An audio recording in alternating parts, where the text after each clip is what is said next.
Your name, your address, and your phone number are floating around the internet. Easy for strangers, scammers, and companies you've never heard of to find. Data brokers and shady databases collect and sell your private details to anyone willing to pay, putting you at risk of nonstop spam, scams, and fraud. You can't stop them from collecting data, but you can control who gets to keep it. That's why I use Incogni. They remove your private information from more than 420 of these sites automatically. And with their unlimited plan, you get total coverage. If you spot your personal details anywhere else online, just send them the link, and their privacy experts will get it taken down. It's the easiest, most complete way to protect yourself and personal life.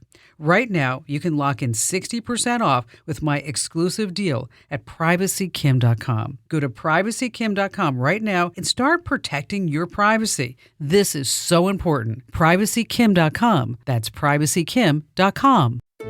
Welcome to the Kim Komando Show podcast for the weekend of December 2nd, 2023. Thank you for being a community member. Here's hour one. I always like to start with something really fun and interesting that you might want to pass along to your family members and friends. And we're going to start with, are you ready? Taylor Swift. That's right. Her Eras Tour is on track to be the highest grossing tour of all time. Boy, that woman is a force. And when it was announced last November, pre-sale tickets caused websites to crash and glitch. And let me tell you, millennials, Gen Zers, and Gen Yers, they were so outraged. But sorry, boomers, sorry, Gen Xers, you're not off the hook. Gone are the days of camping outside a venue to score tickets. AARP, listen to this, is one of the sponsors of the Rolling Stones' newest tour. So when pre-sale tickets went up on the AARP website, the entire thing just crashed. That was it. Talking about not getting any satisfaction. All right. It's okay to tell jokes about the Rolling Stones because it's a gas. Oh, I know. Hey, listen, you're about ready to get tech smarts on everything because now everything is a tech thing. And for those of you joining us for the first time, a huge welcome. And if you are a regular listener, welcome back. We're thrilled to see you. I'm, of course, Kim Komando, America's digital goddess. This is the biggest show. It's the most trusted show. And you can find my award-winning show on over 420 top radio stations throughout the United States. And you can find us as a podcast, as a webcast, commercial-free, over at komando.com. Just hit that link that says Komando Community. And a big hello and salute and thank you and Merry Christmas goes out to all of our listeners on the American Forces Network Radio, reaching over 375,000 U.S. service members serving in 175 different countries and 200 ships at sea. And our T-Mobile Unlimited listener line is now open at 1-888-825-5254 is the way to join us. And I need two things from you, just two things. Number one is for you to tell one person in your life, a family member, a friend, about the Kim Komando Show, because as I like to say, knowledge is power. And number two, let me know what you want more of. Just head over to komando.com and hit that link that says email Kim. I read every single note that you send. All right, just for you, dear heart, I go to at least 35 or 40 different websites every single day to make sure that both of us are up to date on all things digital. And here are the top 5 things you need to know that's happening in tech right now.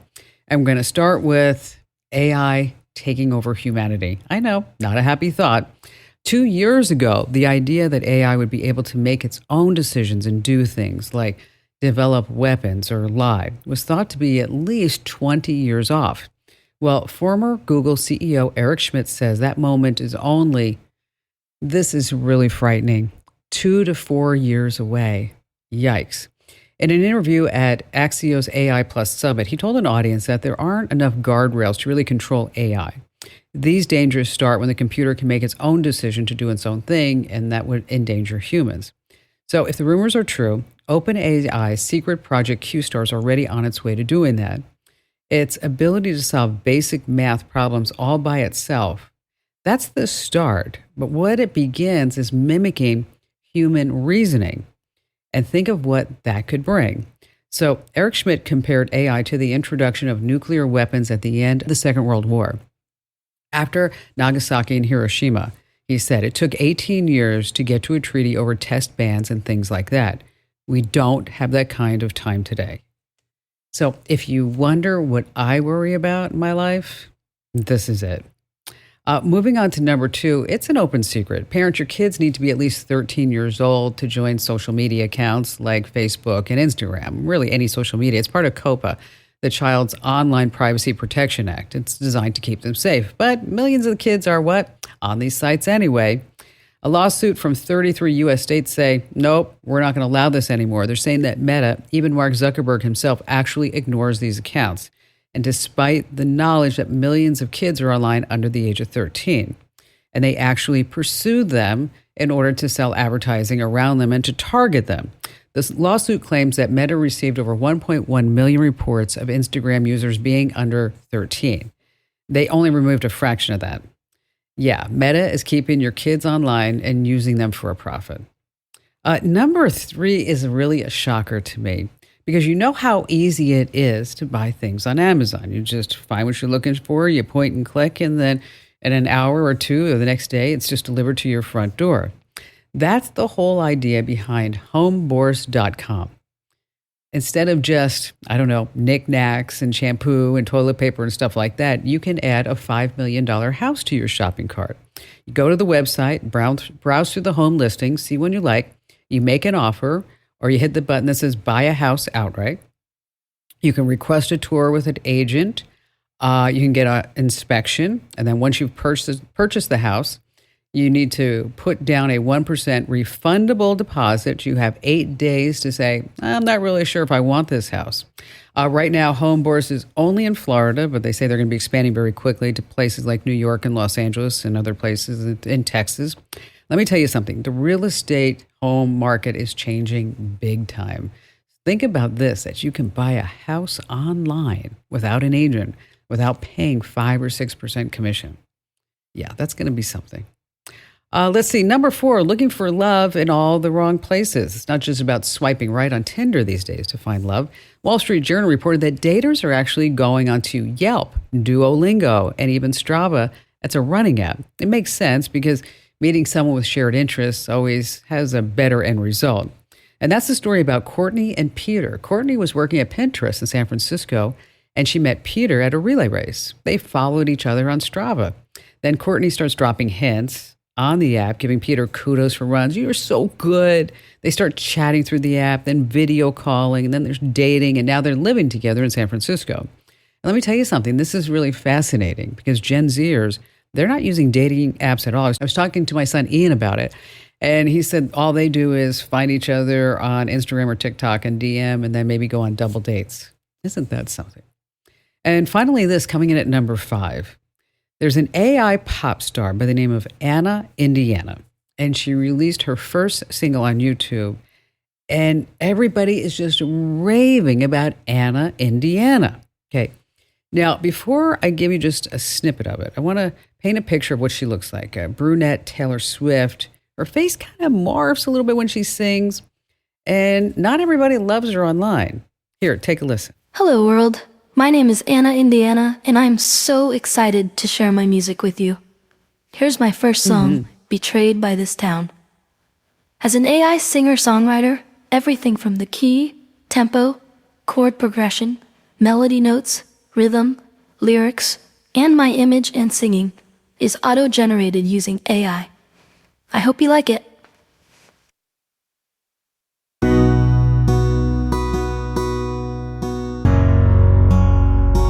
What do you think so far?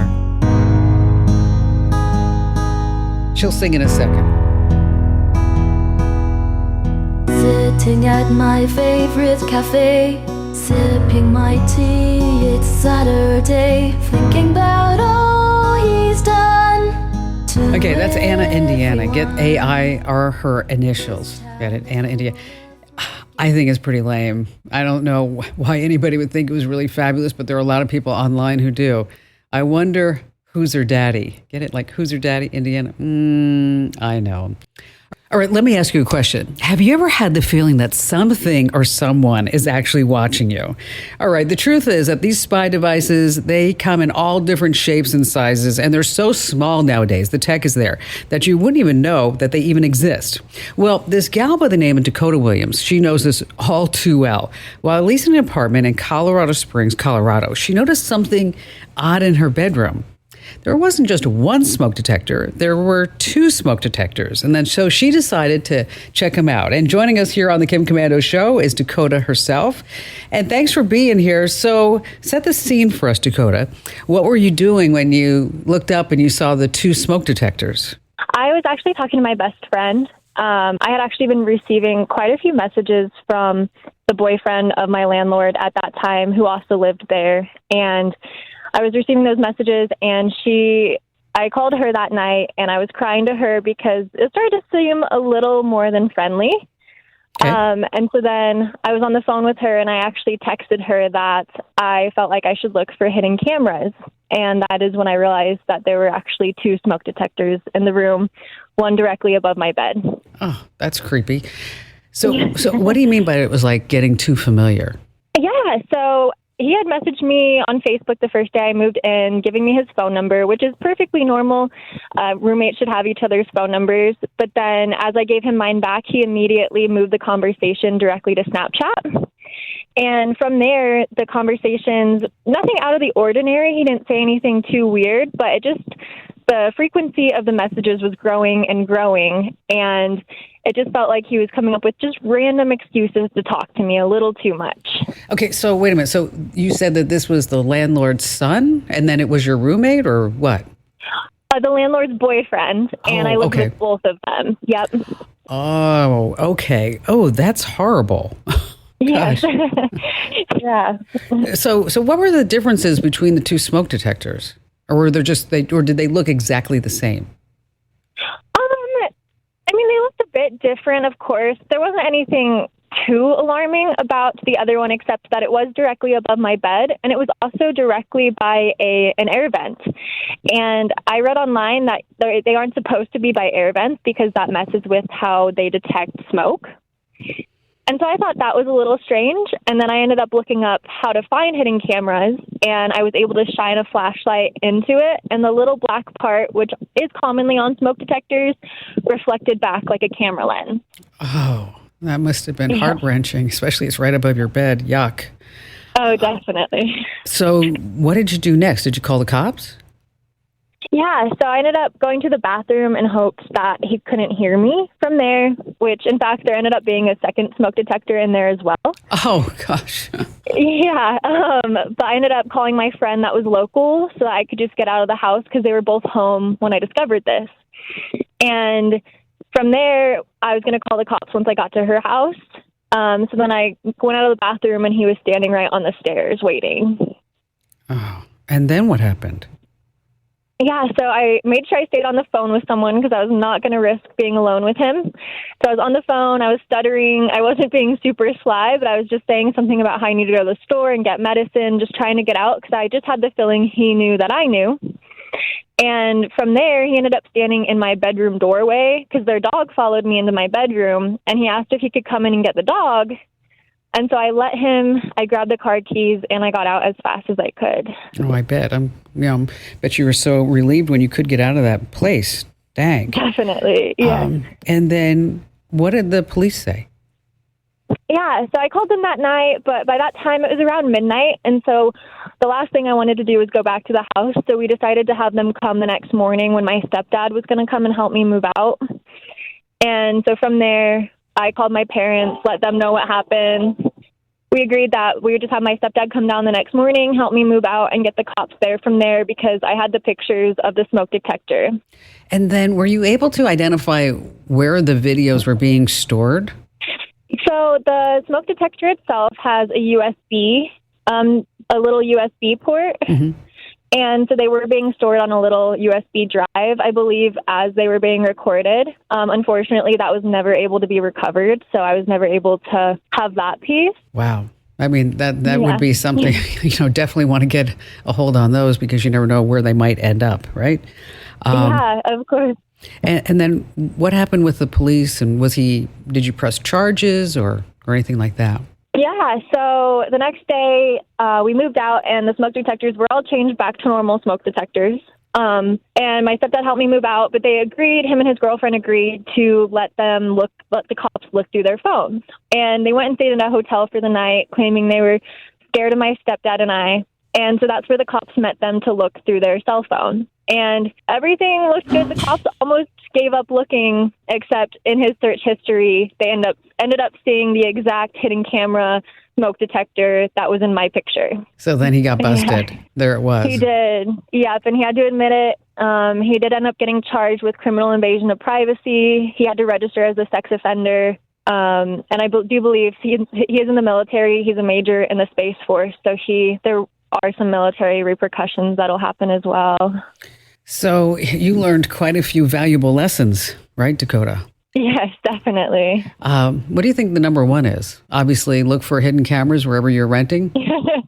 Definitely, yeah. And just be careful who you trust. When I first moved in, she said, we're both in the military, we're safe, and tried to make me feel very safe and comfortable. And just to do your research and make sure you know who you're living with and just be alert. And if you have a gut feeling, just to really make sure that you trust that. Did you have a gut feeling? I did, yeah. That's why I did end up texting my best friend that it wasn't anything too alarming besides him messaging me a lot. And it was just something in me saying, look for hidden cameras. Because that is something that I always tell people when, they call in, how do I find these? Of course, you can get an RF detector and you can shine a light into the lens. And then, like you said, it will reflect back to you. But a lot of that is just, you just get this creepy feeling on the inside, like something's wrong. It doesn't mean that you're being paranoid. It just means that you need to check things out. Completely. Yeah. I said it as more of a ha-ha kind of not super serious comment when I texted it to her, but it became very real very quickly. Well, Dakota, thank you so much for sharing your story with us. I bet we just helped a lot of people out. Of course. Thank you so much for having me. Hey, this is a story that you need to share with anybody who's renting an Airbnb or apartment. Gosh, how scary is that?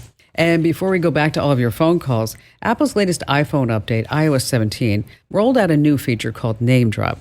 It lets you share your contact information by just bringing two iPhones close together. It's really innovative, but it's on by default. So here's the warning.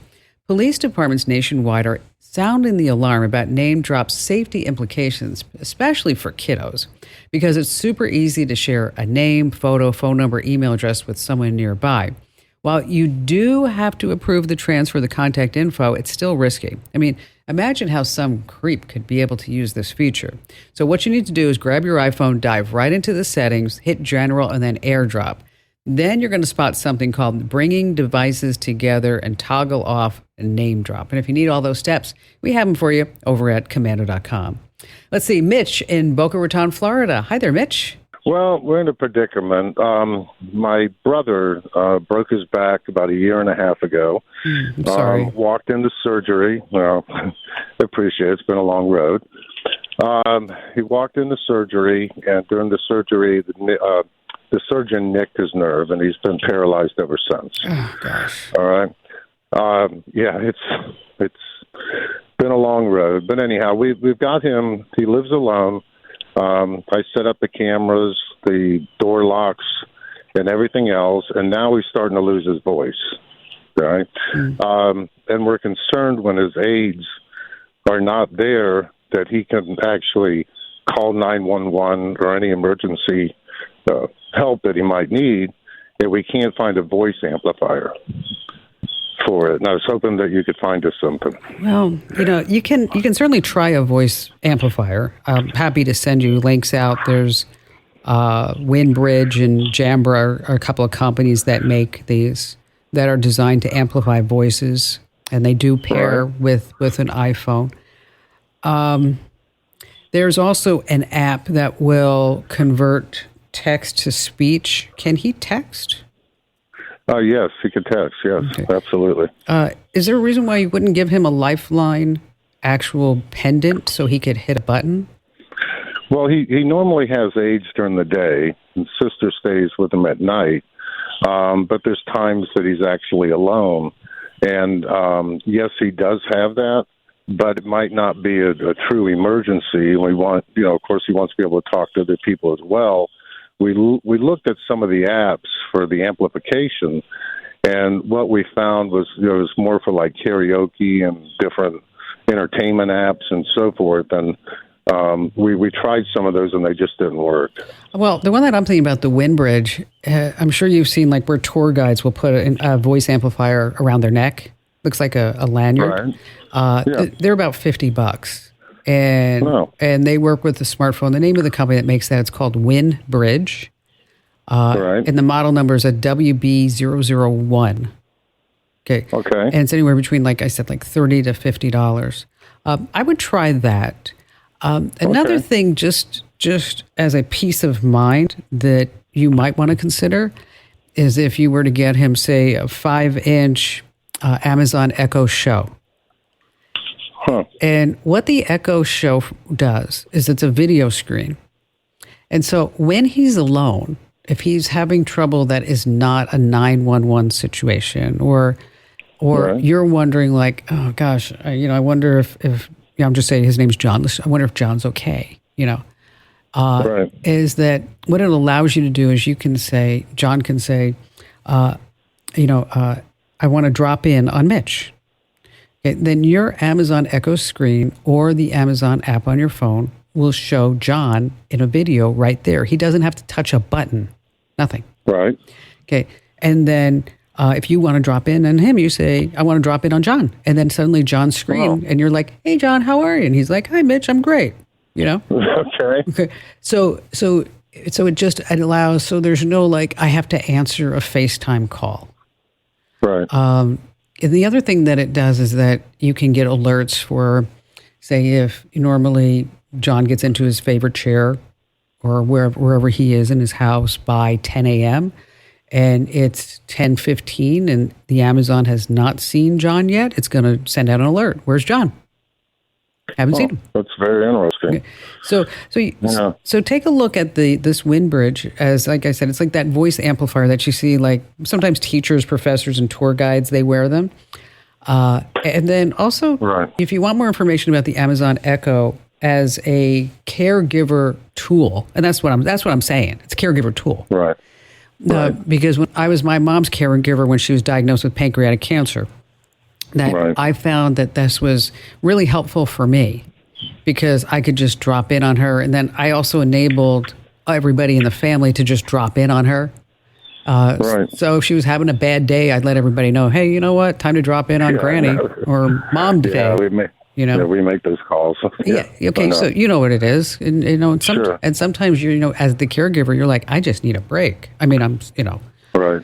Because I've been there too. It's like, love this person, but wow, I can't do this 24/7, 7 days a week, So if you need to get a little breath of fresh air for your own mental health, that you know that he can drop in on you, and you can have other people drop in. It's just, I don't know. I just think it's really just a fabulous tool for that situation. I know it wasn't made for that, and now Amazon's kind of gravitating towards that. It was really made as just a place which what your brother can do. He can watch movies, get the local news, and check out Facebook, whatever it may be, and all his apps. But it does really help with caregiving.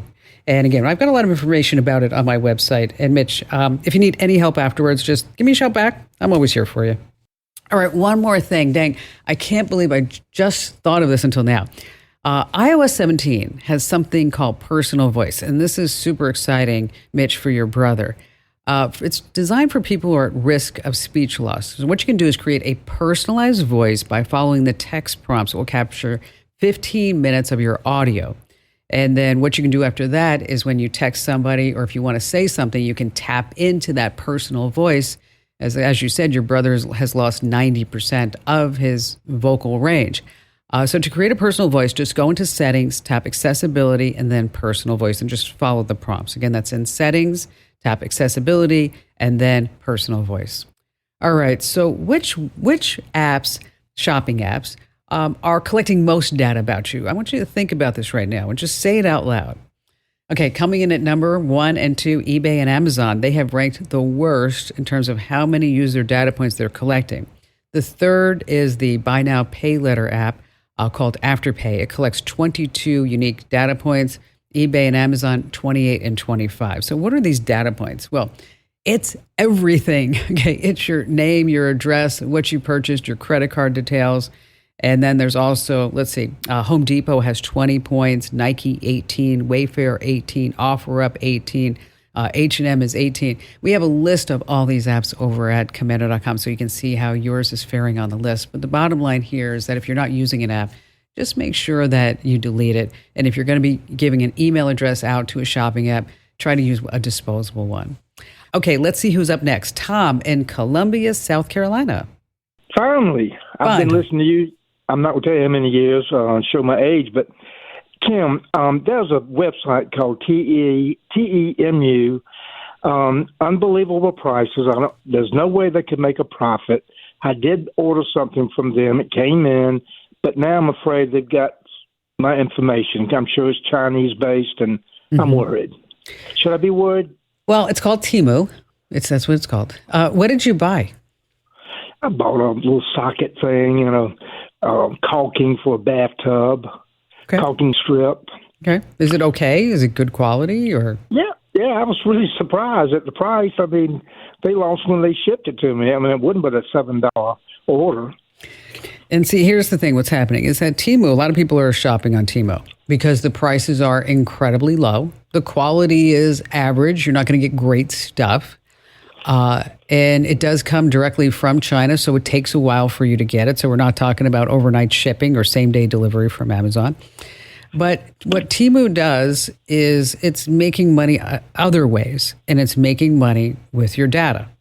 So, like, for example, you could have your fingerprint and your face scan if you used it on your phone. It could have access to your camera, your GPS location, your photos, whatever it may be. It has access to your private conversation with friends, if you logged into your bank account, if your passwords, your credit card info. I mean, basically what Temu does is it gets everything that it can. Now, Temu is also related to another company that is called Pinduoduo, which is a holding company that, guess what? They're all based in, you said it, China. Okay. So when you're using Temu, you're getting low prices, but nothing in life is free or cheap, right? So in return, it's also collecting a lot of your data that's going to be shared with communist China. That's just the way it is. Okay. So, a lot of people say, oh my gosh, so, but it's such great prices and such this. It's like okay. Yeah, okay, it is. But, if you're okay with everything in your phone or your computer going to communist China, I guess you'd be all right with using it. But now Temu says that they've gone in front of Washington and said, oh, no, that's not us. We don't do that. We store things locally, just like TikTok. Okay. TikTok is another one. Okay. So is ByteDance. ByteDance is owned by TikTok is owned by ByteDance. Pardon me. You have Lemonade and CapCut, CamScanner, Shein, Turbo VPN is also a Chinese VPN. WeChat, UC Browser. There's also a program called ShareIt. These are all Chinese-owned companies. And, and a lot of people will say to me, Tom, well, what's the big deal? What's the big deal that China has all my information? What is it? Well, okay, they're building a profile on every single American that they can. Okay. So that's a big deal. But I'll tell you what my real concern is. Of course, they're building a profile and they know exactly where we're located and who we're just seeing and who we're talking to and whatever it may be. But my concern is a bigger picture. Because imagine this, Tom. What if communist China wanted to do something evil? Not that they would ever do that, right? Okay. But let's say they just woke up one day and said, we're not going to be the nice people we are anymore, right?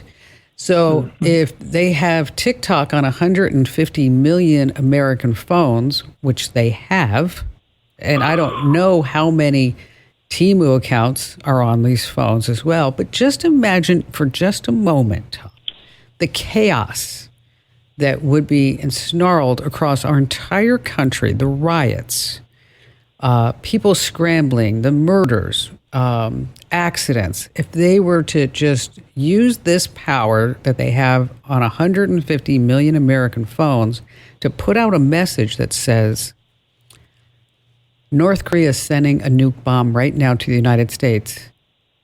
You need to be with your family.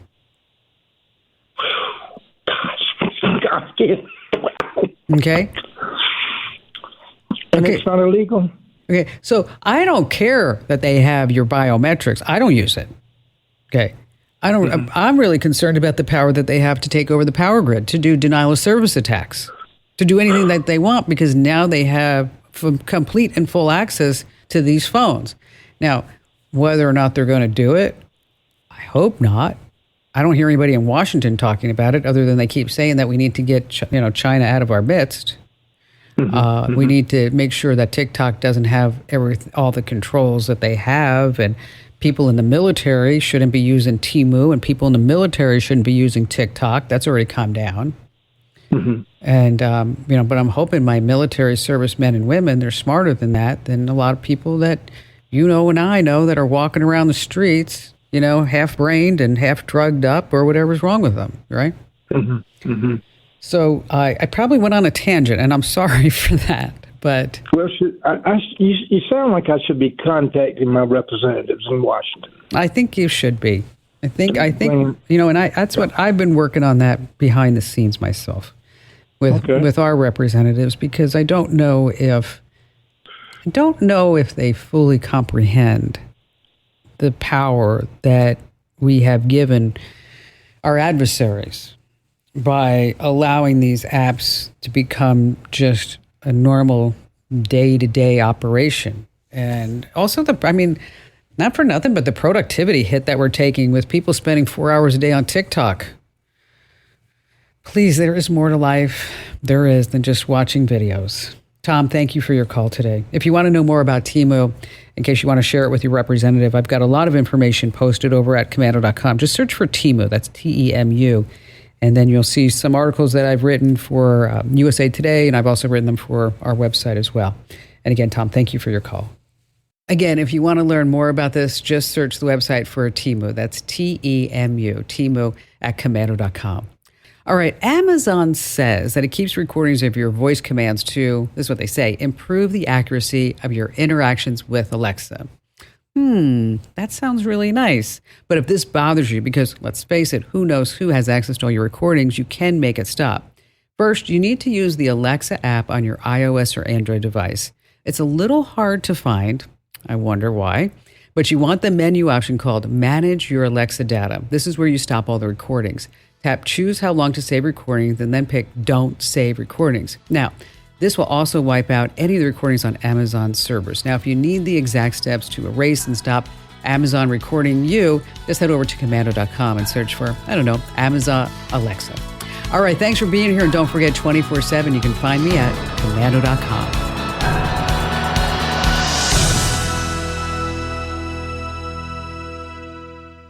If you own a home, listen up. This is scary. The FBI is warning about a crime on the rise: home title theft. And it doesn't happen the way you might think. No break-ins, no stolen keys, just a forged signature on a single piece of paper filed with the county. In minutes, criminals can transfer the title out of your name, then use your ownership to drain your equity or even sell your home. The worst part, most people don't know what's happening until they get collection or foreclosure notices in the mail. That's why I trust Home Title Lock. When you visit HometitleLock.com/Kim, you'll get a free title history report and a 14-day free trial of their $1 million triple lock protection, including 24/7 monitoring of your home's title, urgent alerts to changes, and if fraud does happen. Their U.S.-based restoration team will work to restore your title, covering costs up to $1 million.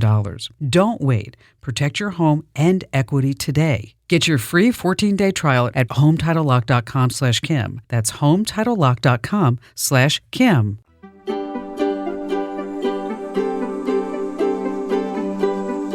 Thank you for listening. Here is hour 2.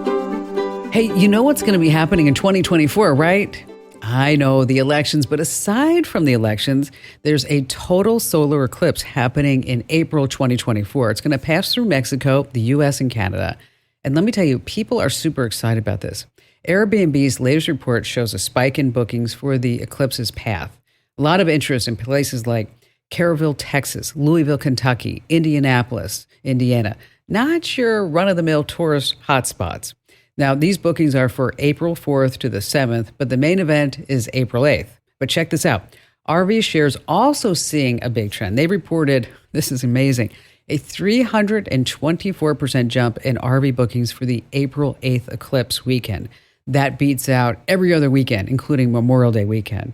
You know, it reminds me of the conversation that we had over the last eclipse when Barry and Ian, they were just chatting, and Ian said to Barry, hey, Dad, can you explain to me what a solar eclipse is? And then Barry looked at him and said, no, son. And he's like, what do you mean no sun? It's like, no sun, like there's no sun. And then he's like, oh, okay, I get it now. Yeah, I know you should try that with your family members and friends too. And on that happy note, I'm Kim Komando, America's digital goddess. It's the biggest show. It's the most trusted show about all things digital. And for those of you tuning in for the first time, a huge welcome. And if you are a regular listener to our show and pods, welcome back. And you can find the Kim Komando Show across 420 fantastic radio stations in the United States. And if you're into podcasts or webcasts, you can head over to Komando.com and hit the Komando Community button for an experience that's 100% commercial free. That's Komando.com. So wherever you are, whatever you're doing, my show is always just a click of the way. And a special shout out goes to all of our listeners on the American Forces Network Radio, serving more than 375,000 American servicemen and women in the Army, the Navy, the Air Force, the Marine Corps, the Coast Guard, and the Space Force in 175 different countries.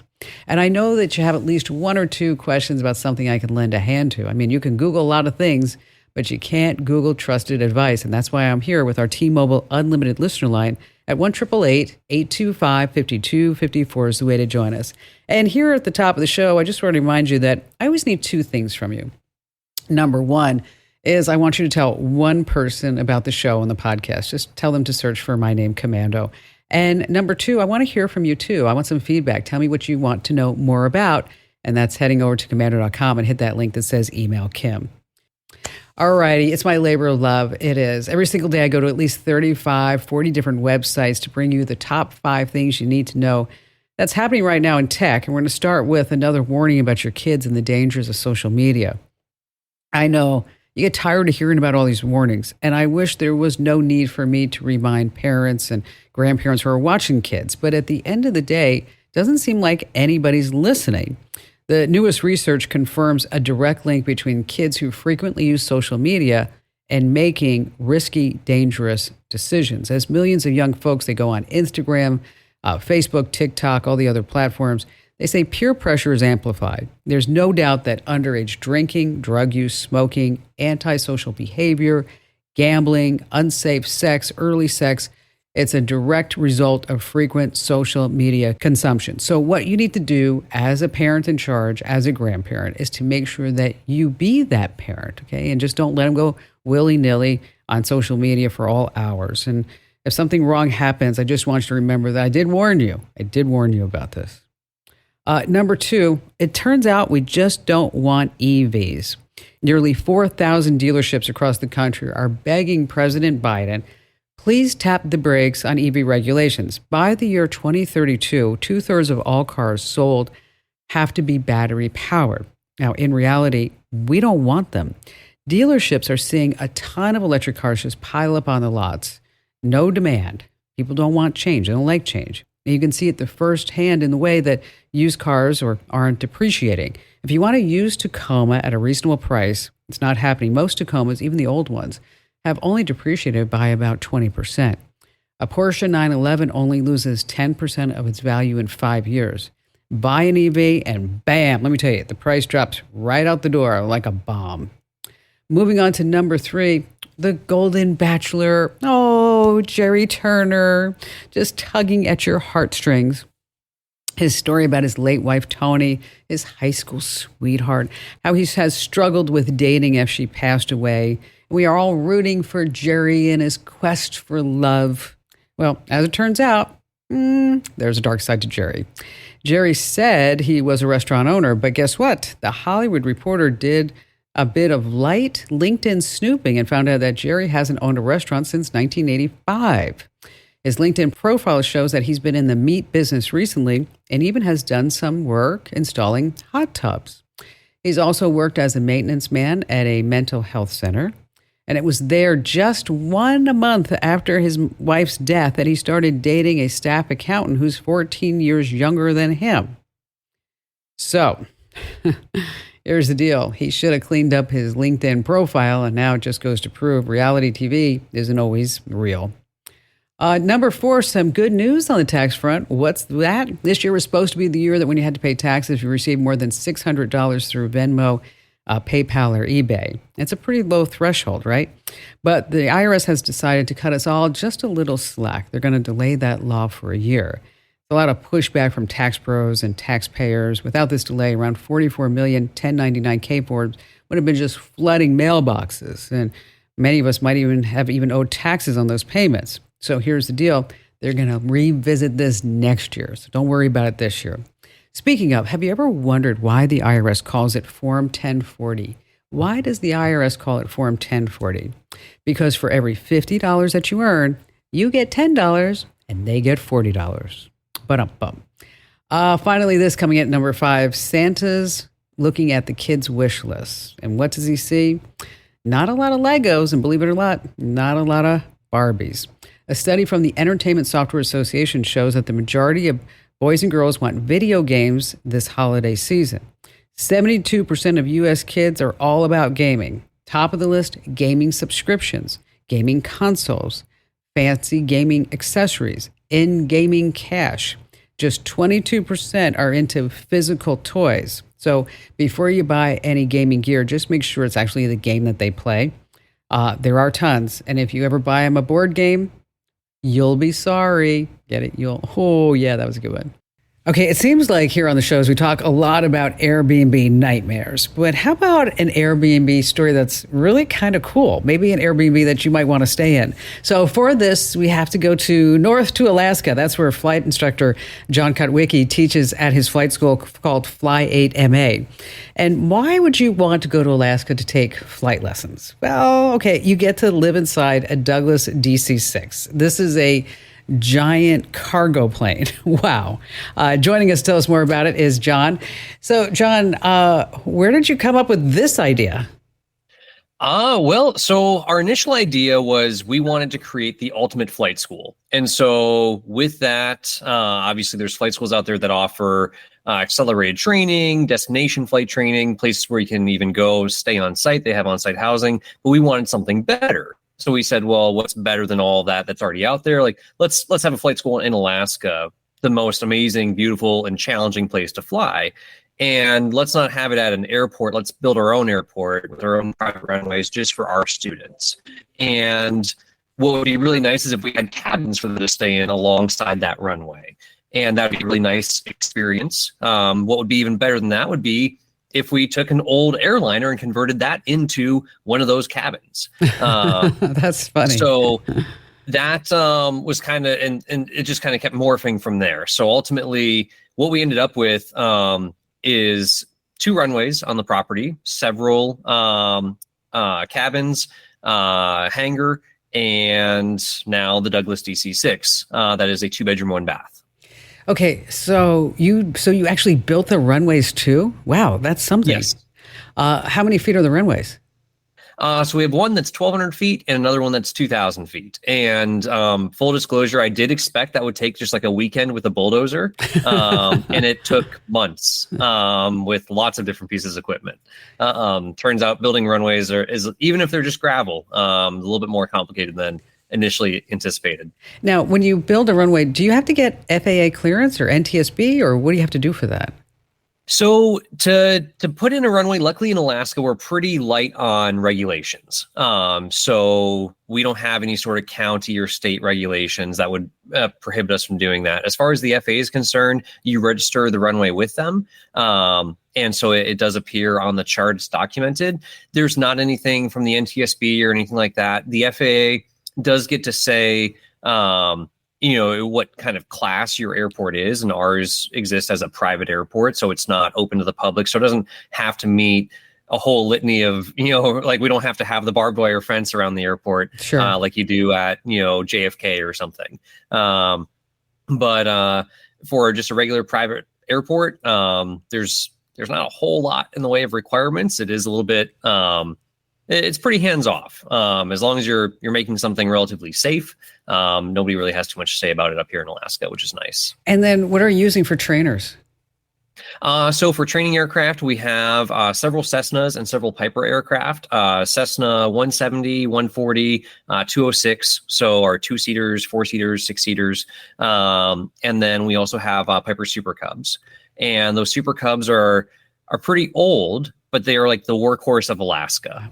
You know what they are? They are. I love the Piper Cub. I think they're just amazing airplanes. They are.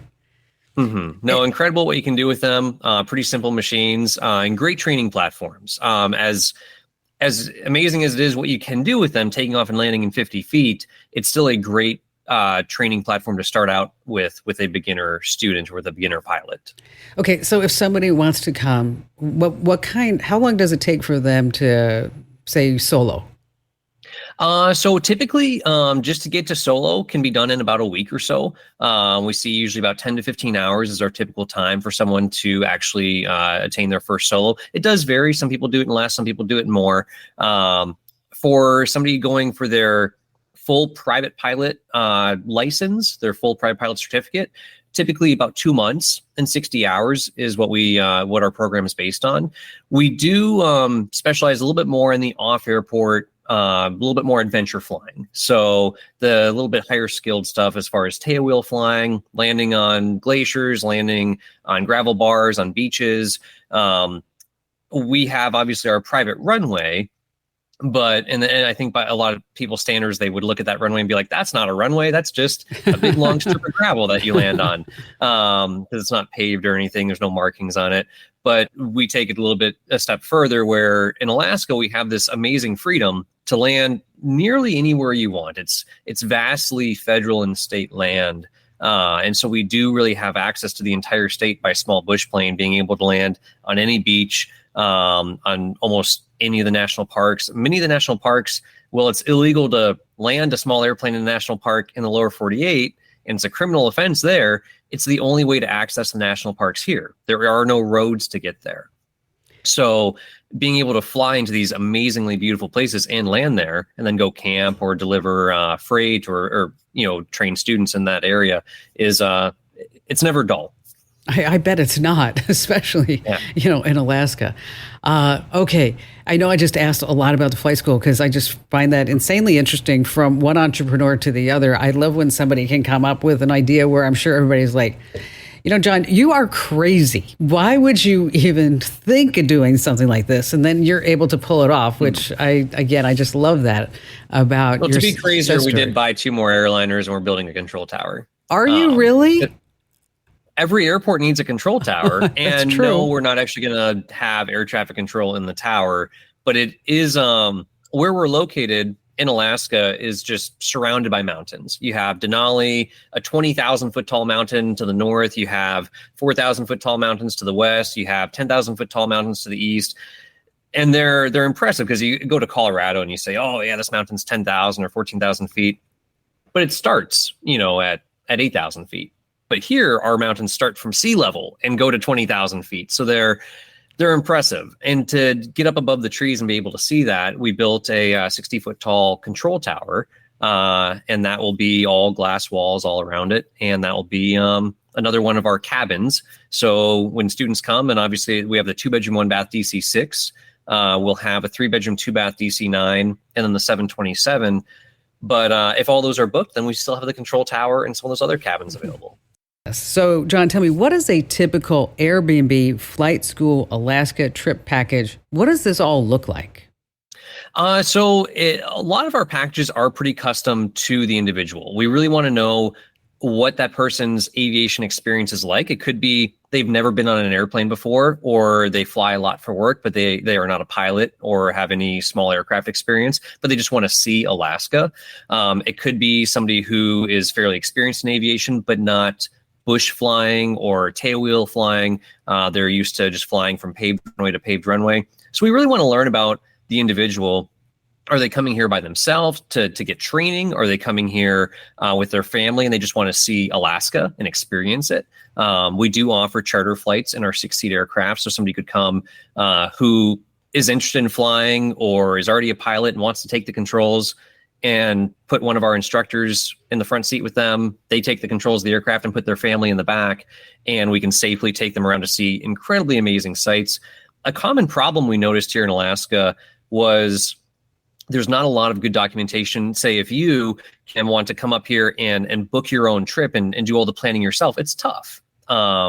Most Alaskan tour companies exist in the 1990s. They're not real heavy on Google and Facebook. Okay. They don't make a lot of that information super accessible because for the most part, a lot of these lodges have repeat customers for the past 20 years. And that's the only place those customers go. And they just know that. And that's what they know. But if you want to see Alaska, it's hard to get the logistics down. And so our ultimate goal is to work with clients one-on-one, have them call us, email us, whatever it is, and we'll build them a custom package based on what their needs are, what their budget is, what their time is that they can spend here, and what their ultimate goals are, what they want to see and accomplish while they're here, whether it's seeing wildlife or glaciers or learning to fly, whatever it is. We want them to come to Alaska and have the ultimate experience that they couldn't have anywhere else.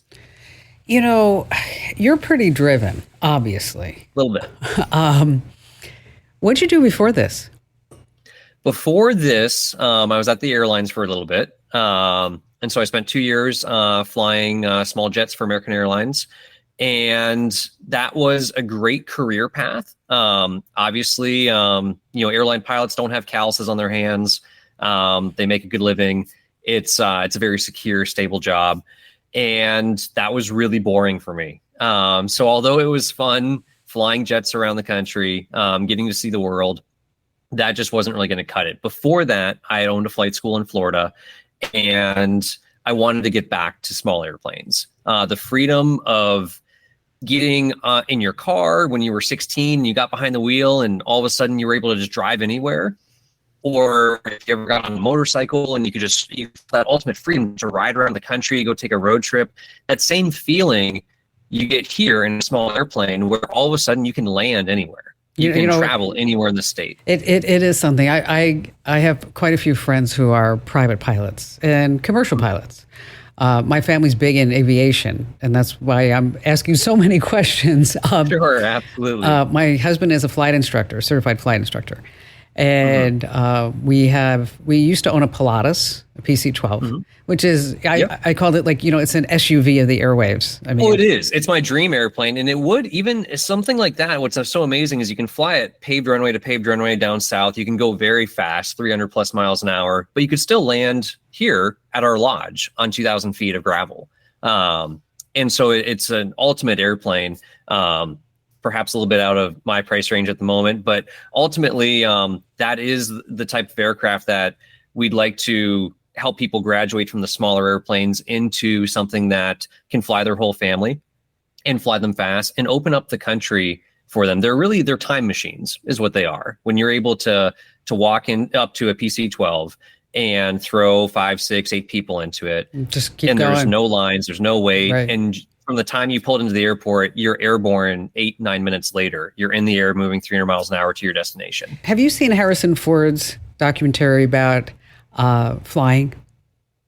I think I have at least seen parts of it. I know he has a beaver, and I think that's what I remember from that that video. Well, you said something that time machines, and that's his analogy, is that basically you can walk up to a gate and in a commercial environment or walk up to a plane in a private environment and then say, I want to go here. And then suddenly you're there. So everybody's listening right now and watching. They're like, okay, I want to learn more. Where do they go, John? They go to fly8ma.com, fly8mikealpha.com. And we have our online courses there to begin your training to become a pilot. We have all the information there of what it looks like to come visit us here in Alaska, whether as a tourist or as a flight student. And we have all the information on there as well as if you want to stay inside one of these aircraft, the 1956 Douglas DC-6, that's a 2-bedroom, 1-bath. Then we have our DC-9 that we're working on right now in our 727. So if you're interested in really experiencing the first class, the true first class experience of the massage chair inside the airplane, and cooking your dinner in the aft compartment there, or hanging out on the wing deck. It's a really cool experience to get up close and personal with big airplanes, where we typically don't get that experience, when you're flying on the airlines. You just walk through the jet bridge, you get in, you go to your seat, that's it. Now you can walk around, touch, feel, see the system, see how they're put together. They really are amazing machines.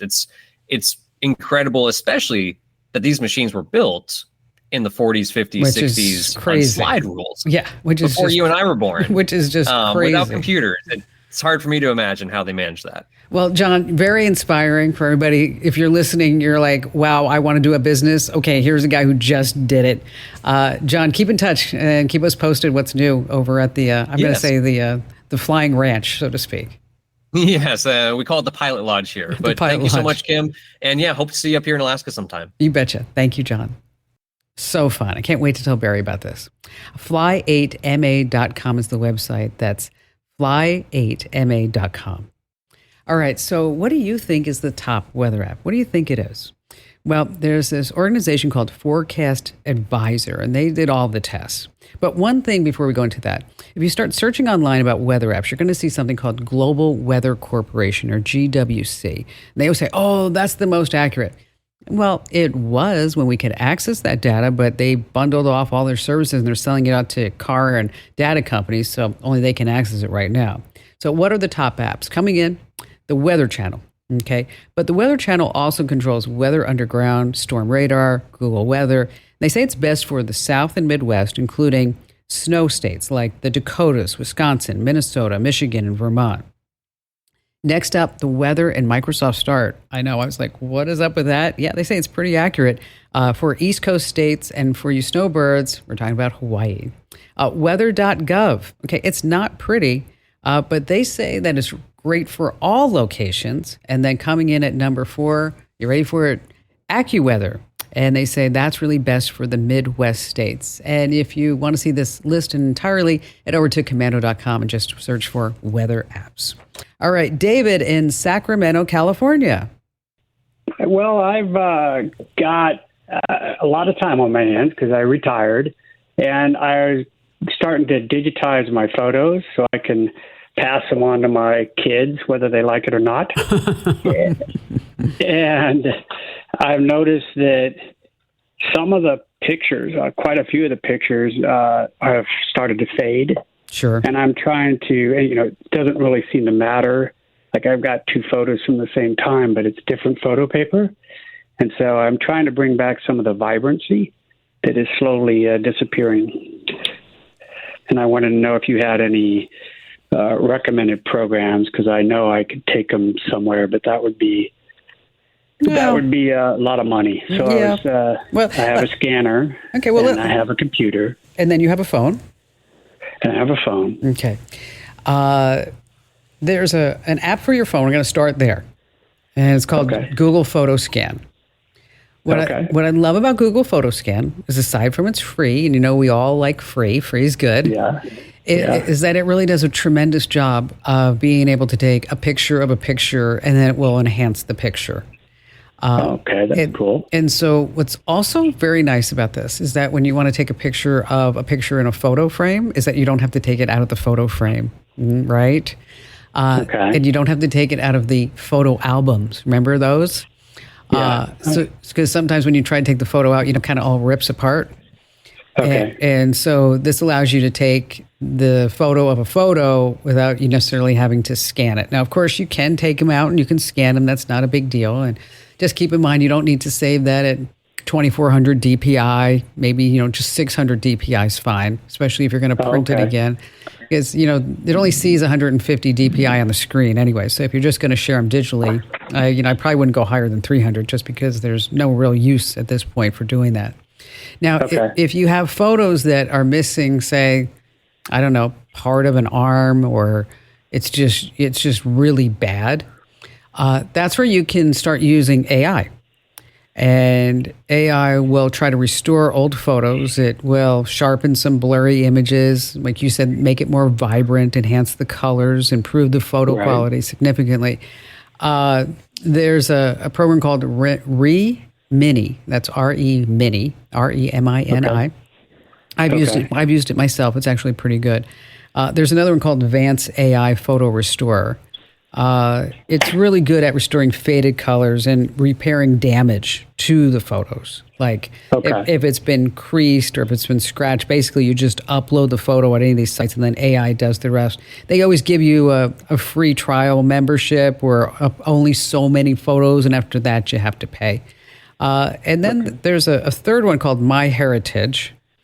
And MyHeritage is really good for, I'm talking about old degraded images. I mean, ones from the 1800s, the 1920s, portraits. And so if you have any of those, that's where you want to go. So, but this is a whole process. And then don't forget, you got to keep it organized, right? Sure.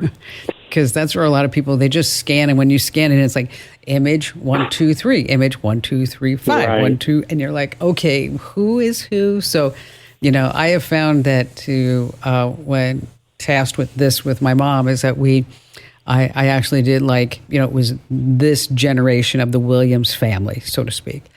And then these were the folks in New York. These are the folks in Long Island or wherever they were, Massachusetts. And so that allowed that. And then afterwards, I put together a YouTube video, almost like I put together a slideshow and then saved it as a private video up on YouTube and then shared that with all my family members and friends, which was actually kind of fun because then people started commenting and doing things like that. But I'm glad you said that you have a lot of time, okay, because it does take a lot of time. And, so as you're scanning, keep them in Google Photos, if you're because you're on Android.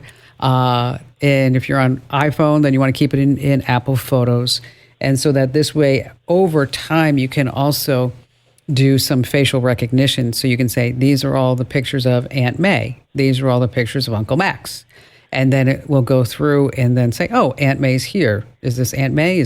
Or is this Uncle Max? And so it'll start learning as well, which makes it really easy to start organizing it.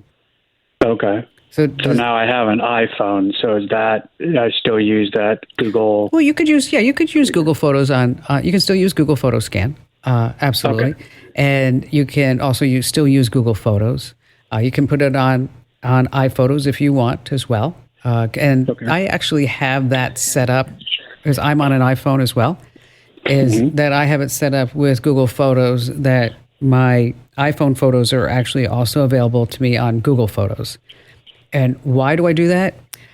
Because I've been around tech for a really long time.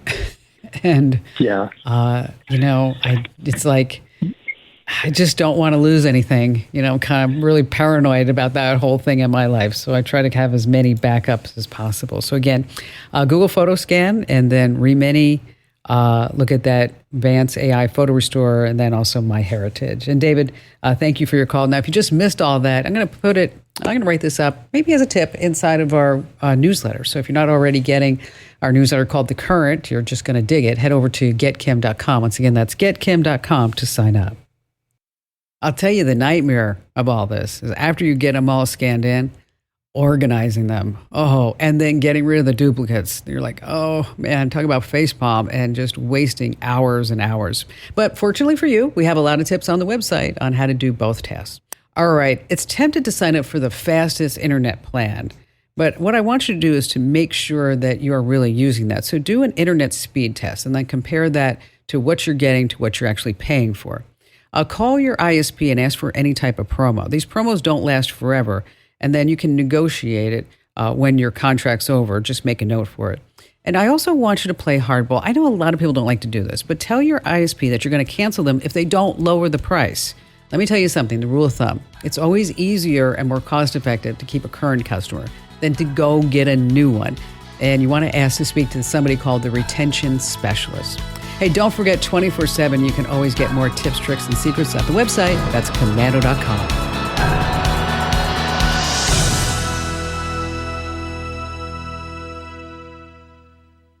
This podcast is brought to you by Carvana. Carvana lets you buy your next car on your terms. Explore a massive inventory online, filter for what matters, and find your perfect match. Then choose delivery to your home or pick it up at one of Carvana's iconic car vending machines. Every car also comes with a 7-day money-back guarantee, so you can make sure it's the right fit. Buy your car on Carvana. Delivery or pickup fees may apply. Limitations and exclusions may apply. See our 7-day return policy at Carvana.com. Carvana.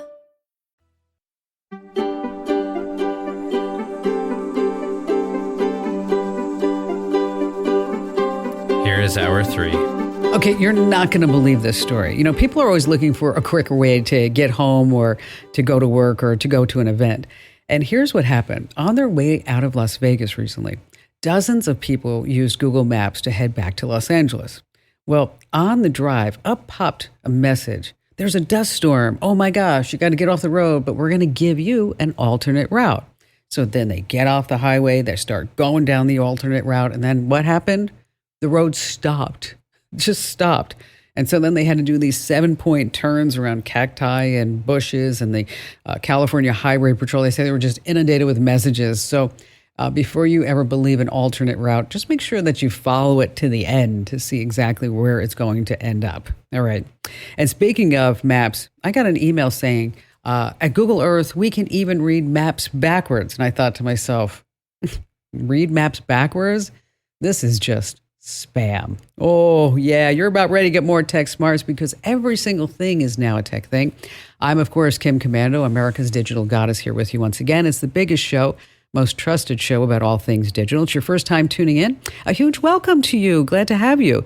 And to our returning listeners, it's always great to see familiar faces. And you can find my award-winning show on over 420 top stations throughout the United States. And if you're into a podcast or as a webcast, just go ahead and join the Komando community and get both commercial free. Head over to Komando.com and hit that button that says Komando Community.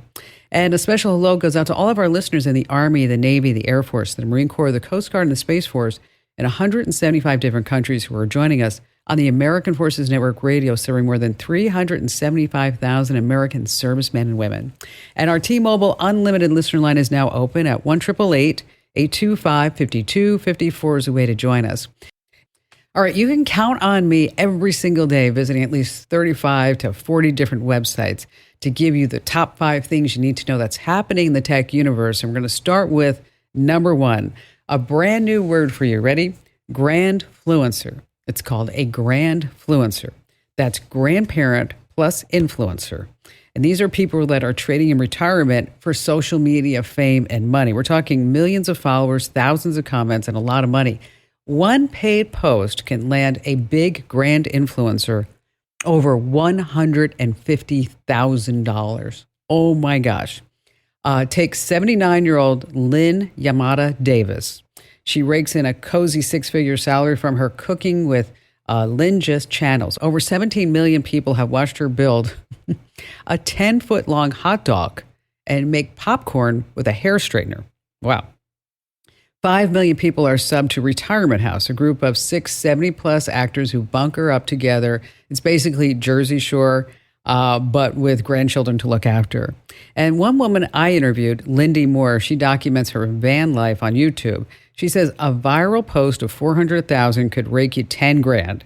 And she says even if you're making $300 a month, that could be a huge help, life-changing. I actually wrote about grandfluencers for the Daily Mail, where I'm a columnist, and we're going to be posting that article over at Komando.com within the next week or so. So if you want more information and links and how you can get started, make sure that you hit the website. Moving in at number 2, this is really disturbing to me. Oh my gosh. Talking about Facebook. Where do people in the United States get most of their news? Where do you think? Pew Research Center recently confirmed what I've been saying along. Facebook is where most of you go for your news. 30% for your news. Second pick, YouTube and Instagram. Wow. Okay. That's where you're going for your news? I don't care your political standing, but you ought to be looking at, some of the CNNs, the Fox News, the NBCs, CBSs, ABCs of the world. Wow. Just make sure that you always fact check what you're reading online. If you're doing this at Facebook and Instagram and YouTube, be aware of these so-called experts and even the verified check marks. That doesn't mean anything either. Speaking of Facebook, there's a video on Facebook you need to know about. It's captioned the secret free $6,400 you can get right now. This is going crazy on Facebook. It says you can get this payout in under 48 hours, and it's completely free. Hit that ATM up, get that car you want, take your wifey on a shopping spree, or just save it. And then it navigates you to click a link that is an official U.S. website. But here's where the bait and switch happens. You're immediately directed to another website. And of course, this is a scam. The government is not having a $6,400 giveaway. If you do spot this post, report it on Facebook, as well as go to ftc.gov. All right, coming in at number 4, have you been getting bad cell phone service lately, even when you're in the middle of nowhere? If you're saying yeah, Kim, as a matter of fact, as it turns out, you're not alone. We all are, and it doesn't matter the carrier. Cell phone service is getting worse. People are reporting problems left and right, struggling with data, sending texts, making calls. They say it was especially really, really horrible between April and June. So what's up with this? As it turns out, our phones work by sending signals using radio waves. This bouncing from our phone's antenna to a relay antenna. But as more people hop on their phones to call, to text, to stream, send snaps, FaceTime, these radio waves are getting super crowded and they're getting clogged up. So what's the fix? If you can hop on Wi-Fi for your phone calls and data, that would be the way to do it. And finally, this coming in at number 5, you are a mean one, Mr. Grinch. If you're feeling like a little bit of a Scrooge and you own a Ring doorbell, there are a bunch of really fun holiday things that you can do. You can let the Grinch answer your doorbell for you. You can turn on 6 quick replies voiced by Saturday Night Live's James Austin Johnson. He's not Jim Carrey. Nobody can ever be Jim Carrey, but he gets the job done. Here, let's listen to a few clips. Huh? A visitor? To this house? Max, should I scare them away? Fine, you're no fun. They'll be right there. See, now that would be fun to have, right? Wouldn't it be good? So just head into your Ring app, navigate those quick replies, and let the Grinch greet all of your guests. There's also a festive ding-dong and holiday jingle. And here's one that you can tell the kids about the Grinch, okay? What is the Grinch's favorite band? What is the Grinch's favorite band? Anybody? The Who? Oh, yeah, that was a great one. All right, how about we start with Fred in beautiful Austin, Texas. Hello there, Fred. Hi, Kim. Thanks for taking the call. We've talked before. I'm a retired Army officer, and I teach at the retirement homes periodically here in Georgetown, Texas. And I know that there's been a lot of interest in AI, but I've been unable to find references that allow people 65 and older to use AI. I understand how it can be used, but I'm looking for actual examples of where they can go to use AI. Well, I think your class has to start, number 1, is what is AI, right? Right. And the basics. And what's the difference between artificial intelligence and artificial general intelligence? And then you can start maybe, finding some introductory videos, maybe from the likes of Google and Microsoft and Bing and OpenAI on YouTube to just show that this is what AI is. It's not this scary thing in the cloud, not yet, okay? But it can enable so many things that could be pertinent to somebody's life. It doesn't matter how old they are or how young they are. I mean, we use AI in our lives right now. For example, the Apple Watch has fall detection. That's a little bit of AI. Our security cameras has AI to detect whether or not it's a person or if it's a dog or if it's somebody that we don't care about. Voice to text is a little bit of AI. When you organize your photos by people and by facial recognition, that's, again, artificial intelligence. So that's where I would start is that you're already using AI in these facets of your life. When Netflix or Apple or Prime say these are videos or products that you might want to buy, that, again, that's artificial intelligence. We've got virtual reality. We are using AI for language translation. So I would come up with just some real life examples. And then I would open up AI as far, how big are the classes, Fred?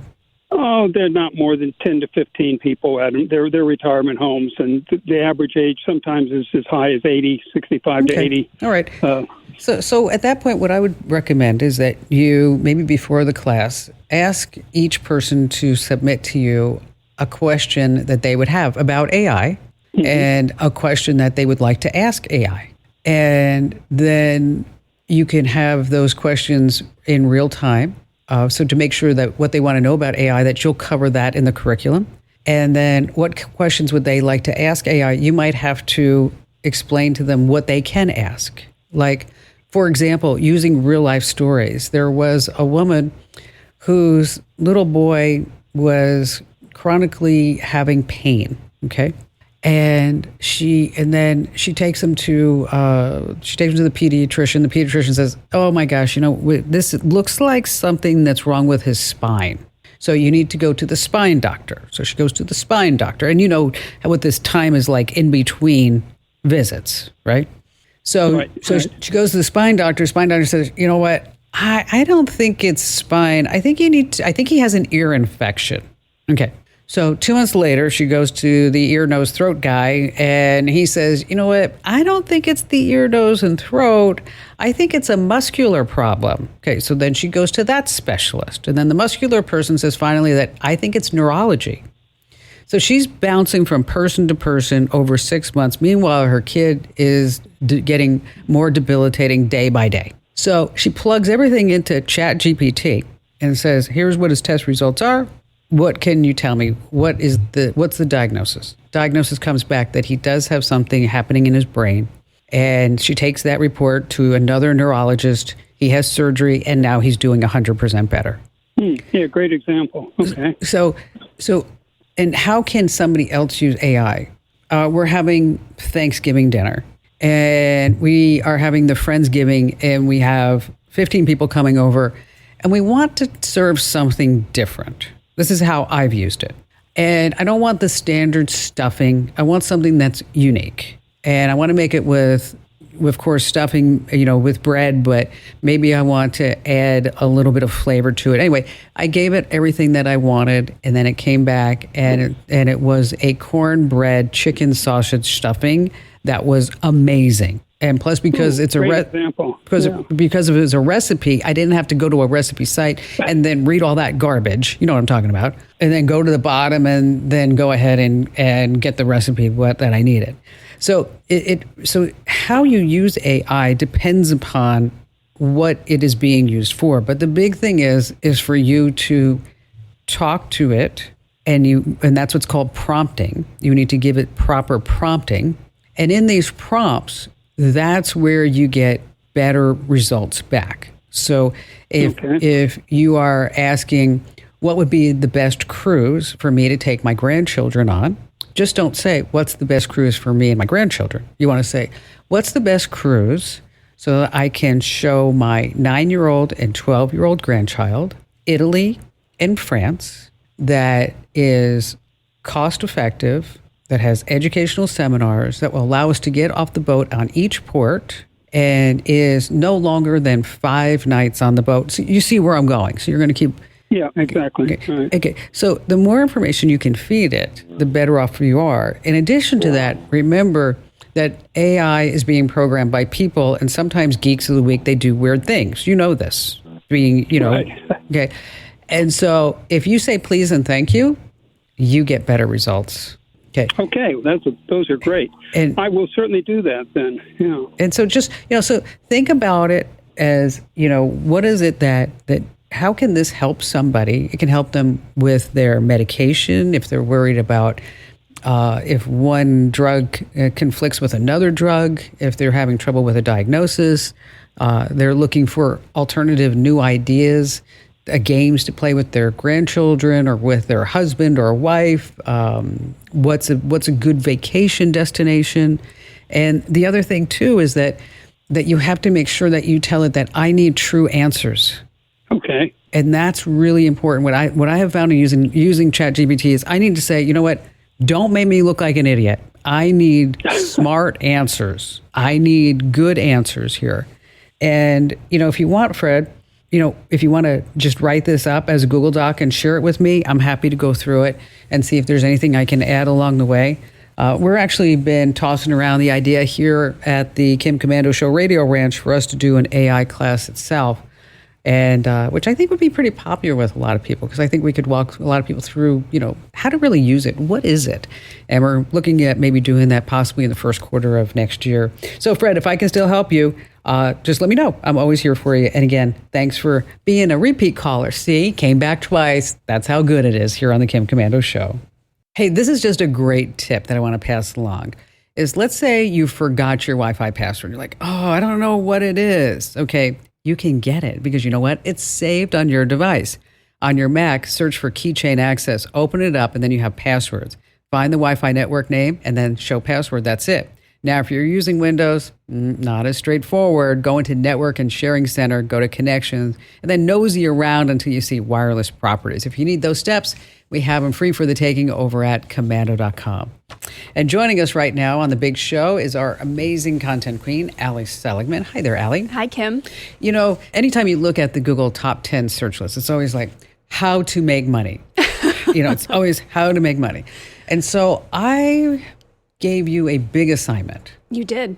I said, I want you to come up with, did you come up with 3 ways? I've got 3 ways. Okay, 3 ways where people are making money, and it's not like I'm doing a TaskRabbit, or I'm going to drive an Uber, I'm going to do a Lyft, I'm going to, rent out my swimming pool or walk a dog. And so, darn, you just named 1, 2, and 3. No, just kidding. So start with number 1. Okay. I have to preface this with a really good source for this stuff. CNBC, they do a segment called Make It. I know you've seen it. And they have this knack for headlines that make you stop and say, oh my gosh, I could do that too. Or why isn't this my life? Why didn't I think of that? And so I got to give them credit because I went there first. Awesome. Okay, here's a headline for you. 41-year-old teacher's kitchen table side hustle brings in $10,400 a month. Okay. Whoa. Yes, because a teacher makes, $40,000 a year, $40,000 to $50,000 a year. Sure. And if she's making, what would you say, $10,000 a month? $10,000 a month. Okay. Crazy, right? So okay. how'd you do it? So this woman, her name is Becky. She is a kindergarten teacher. She was on maternity leave and she got bored. So you can already tell that Becky's a go-getter, right? And her friend said, hey, you're really good at lesson plans. Why don't you check out this site, Teachers Pay Teachers? If you're a teacher, you've probably heard of it. I don't know if you knew you could make this much money. So, I didn't think so. Yeah. And let me tell you, because I'm familiar with the site because my sister Christine owns a school in Southern California. And so she was at my house and she was buying lesson plans. Yeah. And then redoing them. There you go. And I said, so why don't you put your stuff? Oh, I'm going to get to that someday. Christine, do it. Yes. I bet you could make a lot of money. And that's what happened here. So Becky was really good at teaching kids how to read. And so her friend said, hey, you should make these worksheets, put them on the site and see if people buy them. So within a couple months, she could pay some small bills, probably like the electric bill. Within 4 months, she was paying her student loan and her husband's student loan bill every single month, just with that money. So cool. So takeaways here, right? Do something you're great at. If you have a skill that people are willing to pay for, in this case, teachers who need help making lesson plans, awesome, go do it. Also, if you're going to use this site, sign up for the premium service because that way you get all the revenue. You just pay a fee and you don't have to give a cut of all the money you make every month. You know what? I am going to tell Christine about this. Seriously. I'm going to, you know what?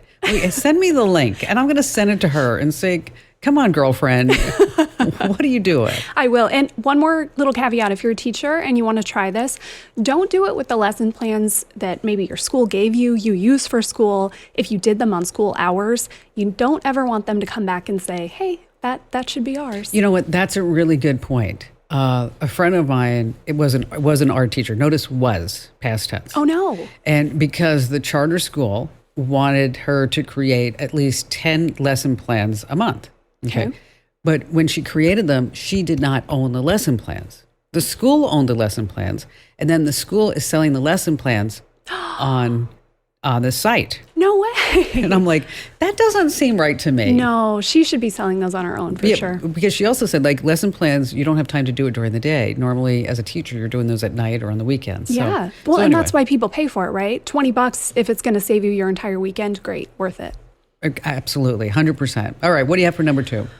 Have you ever listened to those YouTube videos? They usually have titles that are like lo-fi beats to study to work to relax to. You know the music I'm talking about, right? Exactly. Okay, you've heard it. If you haven't heard it before, here's what it sounds like.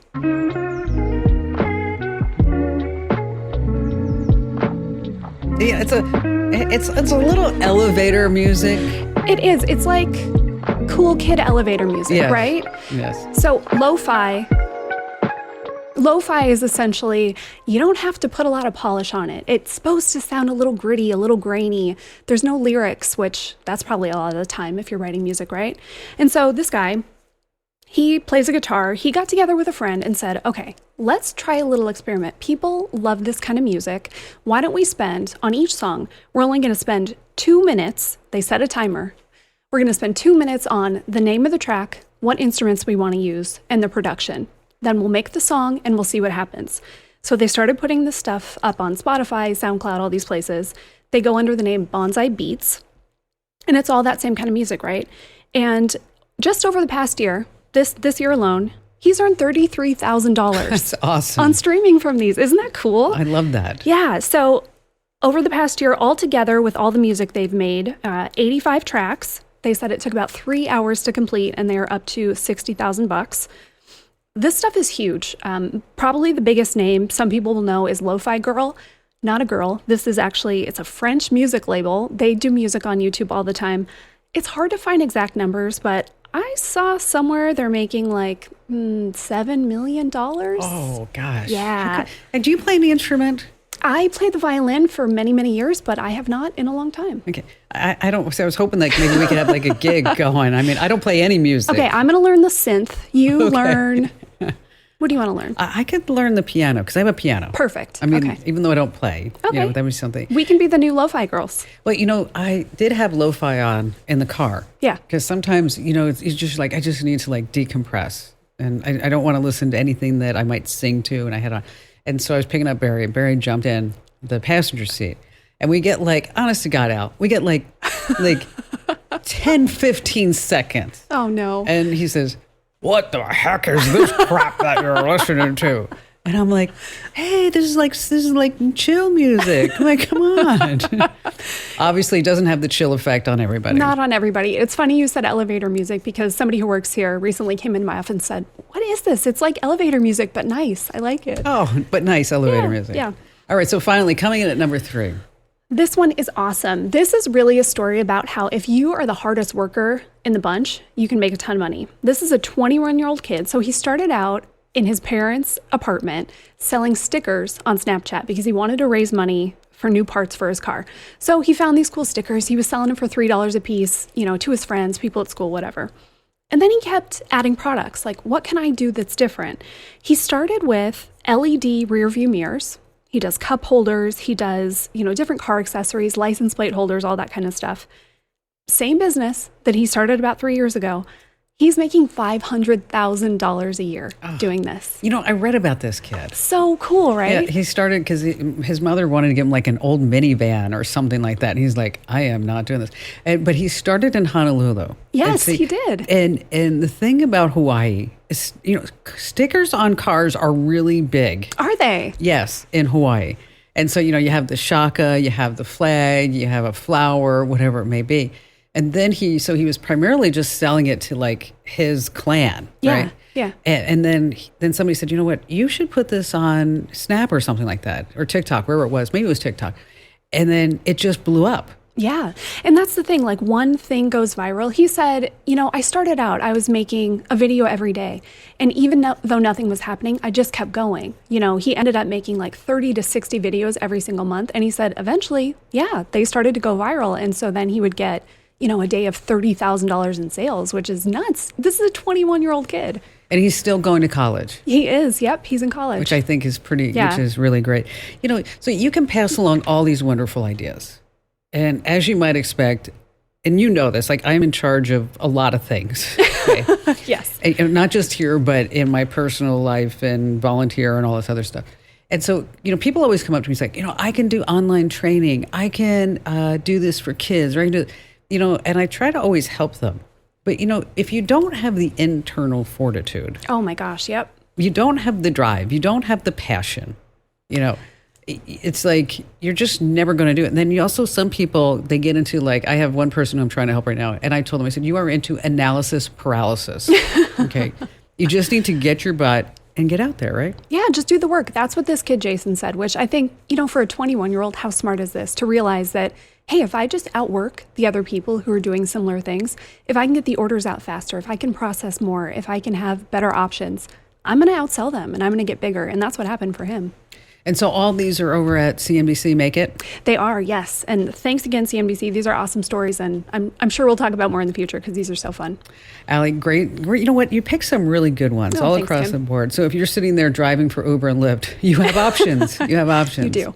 All right. So what do you think? Which is cheaper, EV or gas? Okay. When it comes to everyday driving, the average American who drives 14,000 miles a year is going to save, they say, around $700 by charging an electric SUV or sedan versus buying gas. That number increases to $1,000 a pickup. All right. So if you want all the math on that, we have it over at commando.com. All right. Let's see. Rick in Colorado Springs. Hi there, Rick. I want to ask you, I've never ever really heard you talk about car stereos on the radio before. And I wanted to see if you knew what ones are the best and the ones to avoid, stay away from. Well, anymore, they're coming like little computers in your cars. They sure are. They sure are. They have Apple Play and Android Play and auto, different things. Some of them even have Wi-Fi, and some of the Chinese ones I've seen. So what are you looking for? Well, I'm looking for they have like a one DIN. That's like the old ones that just had one thing there. They have like two DINs where they have the touch screen and all that, and you can have backup camera and you have like navigation maps on there. Mm-hmm. And like I said, some of them have like Wi-Fi on there and stuff, and then some have like DVD player in there and CD player. I think they're kind of getting away from that now. Some of them, but. I've looked at some of them, but you mentioned DIN, Rick. Do you know what DIN stands for? That's a German name, a German word. I forget exactly what it is. Okay, but You're doing it. I mean, you got it. You're so smart. Okay, it's a German standard, and DIN stands for Deutsches Institut für Normung. Obviously, I am not a fluent German speaker, just to let you know. But you're absolutely right. The DIN 1 or 1 DIN is, it's kind of an older one. And it's typically 2 inches in height, 7 inches wide. And that's the traditional size for a car stereo. 2 DIN, it's also about the same height. It's 4 inches by 7 inches. But like you mentioned, I mean, you've done your homework. It has advanced functions that are pretty much standard in a lot of modern cars. I mean, we have rear view cameras, front cameras, we have lane detection, GPS navigation, Wi-Fi, hooks up to like Android Play and CarPlay and good stuff like that. So a lot of car stereos depends upon your budget, what you're looking for, much like anything else in life. And then your big brands that have been around forever, right? Pick one big brand, Pioneer, right? Mm-hmm. Pioneer's been, I don't know for how long they've been in car stereos, but they have CDs, Bluetooth, Android Auto, Apple CarPlay. It has support for a rear camera, AM, FM radio, obviously. And you're looking at maybe $400 to $500 for a 6.94 touch screen. Okay. Mm-hmm. Kenwood also has a really decent one. That's going to be anywhere between $700 and $900. Because it actually has a built-in HD radio. So as you start looking at different functions, you can see that price will go up a little bit, as well as if you start removing functions. If you don't want that CB DVD player, but you do want CarPlay and Android Auto, and you do want that touchscreen, then you want to look at an Alpine that's between $300 and $400. Probably the cheapest one out there is the one that I always mispronounce. I'm going to let you say it, Rick. Blaupunkt. Is that Blaupunkt? You did it. Yes. Okay. I figured I'd let you embarrass yourself instead of me. Just saying. That's a German company too, I think. Yes, it is. And it's always been the cheapest one out there. It's a 6.2-inch CD, DVD player, all that other stuff. It doesn't have CarPlay or Android Auto, but it's about $150. So a lot of this, I'll send you links to all of these so you can take a look, because a lot of it depends upon what you want. But if you're sitting there with an older car and you want more than just a way to plug in your phone so that this way you can turn on the Bluetooth so you can have a speakerphone go through the car by using that old cigarette lighter, that it really does enable you to bring your older car into the new age. I sold it, but I used to have a 1966 Corvette Resto Mod. And what was nice about it had an L3 engine on the inside. This thing is like 700 horsepower, right? And it was always funny to me was when I had this car, I'd be waiting at a light, Rick, and like this little Honda would come next to me, like rev its engine and like want to race me. I'm like, you have no idea. Okay, I'm going to smoke you down the street. You won't even know what hit you. But inside, I did put a Pioneer stereo so that this way I could use my Apple CarPlay, which astounded a lot of people because when they would get in the car, they'd be like, I would say, hey, Siri, give me directions too. And they'd be like, wait, isn't this car from 1966? I'm like, yeah, it is. But what would you expect otherwise, right? I mean, we need to bring it into the digital age. So I'm going to give you a list of ones that you might want to check out, Rick. And then for everybody else, we'll post this over on the website. And thank you for your call today. And also, kudos to you on your German translations and your German speak. Good job, Rick. All right. Have you ever wondered how the ads that you're seeing when you're watching a streaming show just know the political party that you support, the sneakers that you like, or the food that you feed your pet? You're being tracked. So here's what you need to do.